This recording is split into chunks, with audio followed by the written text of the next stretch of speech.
की गाथा 28 में लिखा है। उनके नाम निम्न प्रकार हैं। उनके नाम निम्न प्रकार हैं। अब एक नंबर डालते जाना, नंबर 1 2 3 और लिखना। पहला नाम निक्षेप, दूसरा स्थापना निक्षेप, तीसरा द्रव्य निक्षेप, चौथा भाव निक्षेप, तीसरा द्रव्य निक्षेप, चौथा भाव निक्षेप,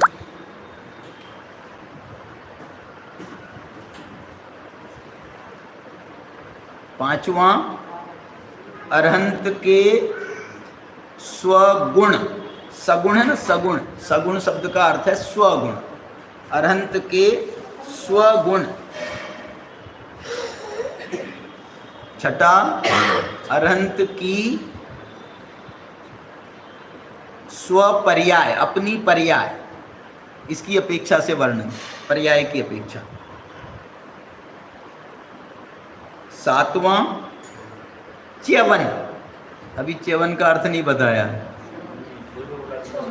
सातवां च्यवन। आठवां आगति।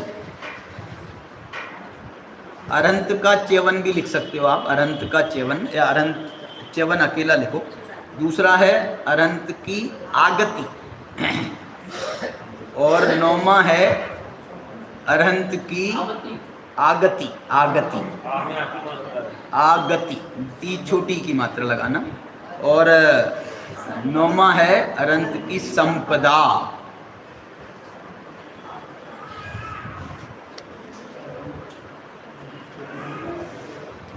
इन 9 भावों के द्वारा, इन 9 विशेषताओं के द्वारा, ऐसा लिख दो, इन 9 विशेषताओं के द्वारा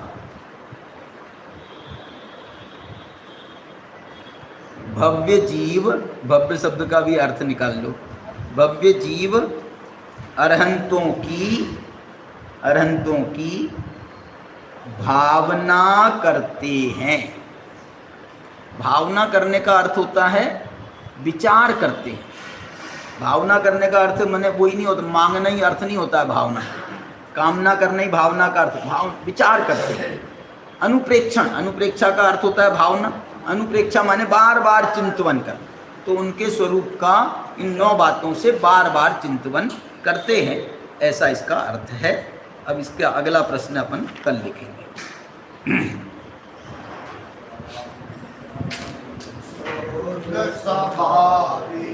अविनाशी में आत्मस्वरूप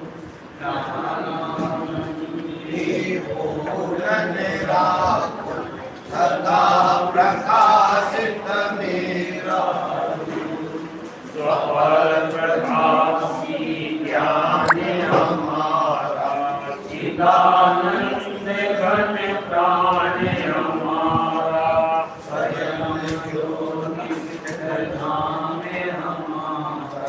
रहे अटल यह ज्ञान हमारा।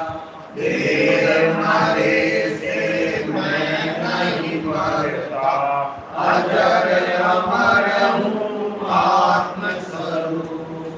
देव हमारे श्री अरहंत, गुरु हमारे नीलकंठ संत, नित्य की शरणा लेकर हमसे करे परमाशम रूप।